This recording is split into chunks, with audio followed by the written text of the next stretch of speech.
નમસ્કાર દર્શક મિત્રો, હું છું રૂપલ લુણીચિયા. સંપૂર્ણ ન્યૂઝમાં આપનું સ્વાગત છે. બનાસકાંઠા જિલ્લા પંચાયત શિક્ષણ સમિતિના પૂર્વ ચેરમેન માંગીલાલ પી પટેલે રાજ્યના શિક્ષણ મંત્રી ડોક્ટર પ્રદ્યુમન વાજાને પત્ર લખીને ધોરણ 1 અને 2 ના બીજા સત્રના પાઠ્યપુસ્તકો સત્વરે ફાળવવા અને શિક્ષણ કાર્યમાં થઈ રહેલ વિલંબ અંગે રજૂઆત કરી છે.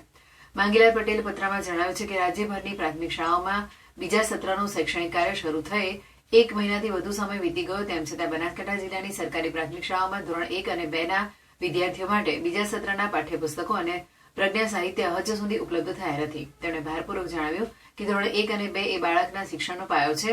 સત્ર શરૂ થવાના 1 મહિના બાદ પણ જો પુસ્તકો ન મળે તો બાળકોના અભ્યાસમાં મોટો વિક્ષેપ પડે છે અને તેમનો પાયો કાચો રહેવાની ભીતિ રહે છે. પુસ્તકોના અભાવે શિક્ષકોને વર્ગખંડમાં નિયત અભ્યાસક્રમ મુજબ શિક્ષણ કાર્ય આગળ વધારવામાં મુશ્કેલી પડી રહી છે.